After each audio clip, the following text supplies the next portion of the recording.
اطہر صاحب، یہ غریدہ فاروقی صاحبہ کی آپ نے بات سنی، انہوں نے کہا کہ ہم بلا وجہ اس کو اس طرح ازیوم کر رہے ہیں، جو ثبوت سامنے آ رہے ہیں، تصاویر سامنے آ رہی ہیں، وہ یہ بات نہیں ثابت کرتی کہ تشدد ہوا ہے۔ تو اس کو اگر یہ رنگ دینے کی کوشش کی تو ایکچولی جو اصل مدعا ہے کہ شہباز گل نے ایکچولی اس دن وہ 10-12 منٹ کی گفتگو میں کہا کیا تھا، ہم اس مدعے سے دراصل میں اٹینشن ہٹانے کی ایک کوشش ہے کہ جی تشدد ہوا ہے، جنسی طور پہ ان کے ساتھ زیادتی ہوئی ہے۔ کیا ایسا ہی ہے؟ آپ بھی اس کو اسی طرح دیکھتے ہیں؟ دیکھیں، اس میں مختلف آرائیں ہیں۔ غریدہ صاحبہ نے اپنی بات کی، میں اس کا احترام کرتا ہوں ان کی رائے کا۔ حامد میر صاحب نے گزشتہ روز ٹی وی پہ بات کرتے ہوئے کہا کہ اگر مگر یا مبینہ میں نہیں کہہ رہا، میں آپ کو بتا رہا ہوں کہ شہباز گل کے اوپر اس طرح تشدد ہوا۔ اس کے بعد مصطفیٰ نواز کھوکھر صاحب نے، پاکستان پیپلز پارٹی سے ان کا تعلق ہے، انہوں نے بھی اسی طرح کہا کہ میں آپ کو بتا رہا ہوں کہ ان کے اوپر تشدد ہوا۔ آج فواد چودھری صاحب نے بہترین ایک آپشن دیا ہے کہ آپ مصطفیٰ نواز کھوکھر صاحب، خواجہ سعد رفیق صاحب اور محترمہ شیریں مزاری صاحبہ کے اوپر مشتمل ایک بنا دیں کمیٹی، وہ جا کے شہباز گل صاحب سے مل لے اور تحقیقات کر لے، سب کچھ سامنے آ جائے گا۔ اب یہاں پہ اوور آل ایشو کیا ہے؟ اوور آل ایشو یہ ہے منصور بھائی، ہم نے فیصلہ کرنا ہے کہ ہم نارتھ کوریا میں رہ رہے ہیں یا ہم پاکستان میں رہ رہے ہیں، یہ اسلام آباد ہے یا یہ پیونگ یونگ ہے۔ پورے ملک کے اندر ریلیز نکل رہی ہیں، آپ نے ذکر کیا آپ لبرٹی سے آ رہے تھے، وہاں پہ بھی ایک ریلی نکلی ہوئی تھی۔ اسلام آباد کے اندر انتظامیہ کہتی ہے آپ ریلی نہیں نکال سکتے۔ اگر آپ اس حکومت کا ٹریک ریکارڈ دیکھیں، شہباز گل کے اوپر تشدد چلیں ابھی ثابت نہیں ہوا، کچھ لوگوں کے مطابق کچھ لوگ کہہ رہے ہیں کہ جی ثابت ہو گیا۔ 25 مئی کو جو رانا ثناء اللہ صاحب نے کیا، انہوں نے ٹی وی پہ آ کے ہنستے ہوئے کہا کہ جہاں پہ 600 گولے مارنے تھے آنسو گیس کے، میں نے 50 گولے ایکسٹرا مروائے، 100 گولے تو میں نے عمران خان کے ٹرک کے لیے رکھے ہوئے تھے۔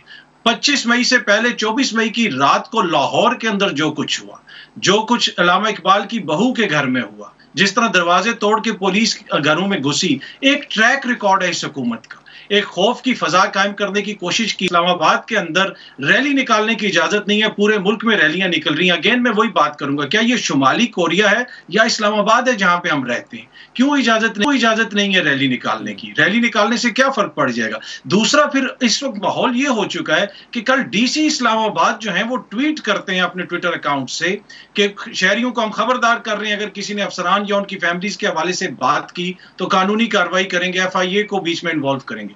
بھائی اگر کوئی کرتا ہے تو آپ ضرور قانونی کارروائی کریں، پر دنیا میں کہیں پہ پبلک سرونٹس اس طرح عوام کو، پبلک کو دھمکیاں دیتے ہیں؟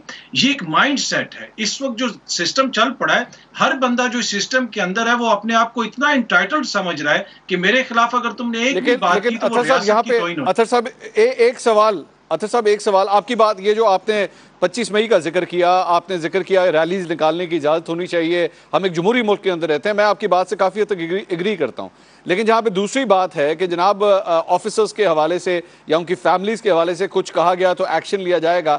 انفارچونیٹلی ہم پچھلے 10-15 دن کے اندر، بلکہ پچھلے 1 مہینے میں جو ڈیولپمنٹس ہم نے دیکھی ہیں، لسبیلا ہیلی کاپٹر کا جو واقعہ پیش آتا ہے اور اس کے بعد ہمارے شہیدوں کے حوالے سے جو الفاظ استعمال کیے جاتے ہیں، there is a lady in our panel today، Gharida Farooqui صاحبہ پچھلے 2 دن سے جس قسم کی ٹرولنگ دیکھ رہی ہیں، جس قسم کے ٹرینڈز ان کے حوالے سے چلائے جا رہے ہیں، we are actually going through a very very difficult time۔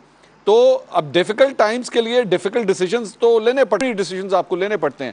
میں یہ نہیں کہوں گا کہ آزادی اظہار رائے کے اوپر کوئی سلب لگنی چاہیے، لیکن ظاہری بات ہے کوئی نہ کوئی تو ایک باؤنڈری، ایک ریڈ لائن تو بنانی پڑے گی کہ بھائی یہ نہیں ہو سکتا کہ چونکہ آپ کا سیاسی اختلاف ہے تو اس بنیاد کے اوپر جو ہے وہ آپ شہداء کے حوالے سے باتیں کرنا شروع کر دیں، فیملیز کو ٹارگٹ کرنا شروع کر دیں۔ اس کے اوپر بھی تو کوئی ریڈ لائن ہونی چاہیے نا آپ کے خیال میں؟